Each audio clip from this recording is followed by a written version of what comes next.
À New York, le foie gras préféré des restaurateurs est produit par une Française à l'accent gersois bien trempé. If the glaze is what? Is a port glaze on the outside of the foie gras?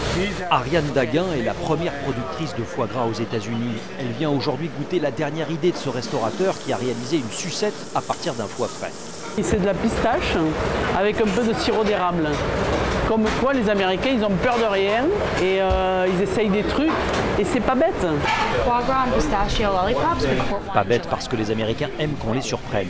Alors voici le beignet vapeur chinois au foie gras ou encore la panna cotta, une émulsion au foie gras, ou l'œuf en cocotte avec un mélange de céleri, de raisin et de foie frais flambé. Le genre d'innovation qui plaît beaucoup de ce côté de l'Atlantique. C'est à peine croyable, c'est phénoménal. Du foie gras préparé comme ça, j'en prendrais bien à chaque fois. C'est pas lourd du tout, c'est très léger, je peux pas vous dire. Et les Américains peuvent être d'autant plus fiers que la production est locale. Car pour qu'Ariane Daguin devienne la reine du canard aux États-Unis, il a fallu qu'elle fasse produire sur place. Pas question d'importer les animaux de France, ce serait inefficace et c'est de toute façon interdit. Ces canards, elle les fait élever dans une ferme à 2 heures de Manhattan, dans l'État de New York. Si la race, la souche, est française, eux sont américains. Petit. Nés ici, mais élevés avec des techniques apprises dans le sud-ouest. Ce que je connais, c'est ce que j'ai vu chez moi en Gascogne. Je connais rien d'autre, donc voilà, on essaye de reproduire ça comme ça.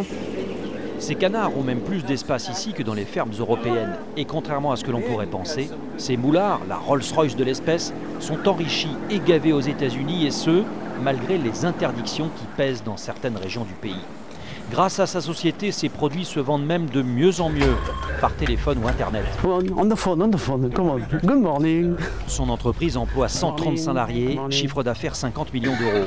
Son entrepôt de New York ne suffit plus, elle ouvre Chicago, la Floride et le Texas. Pour la fille d'André Daguin, l'ancien grand chef étoilé du Sud-Ouest, les affaires n'ont jamais aussi bien marché. L'interdiction californienne profite à ses affaires.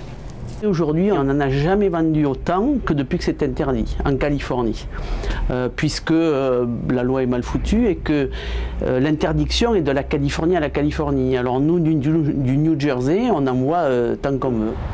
Au pays de la malbouffe et du poulet aux hormones, il est encore possible de faire des produits de qualité, mais pour cela, il faut venir ici, en pays amish.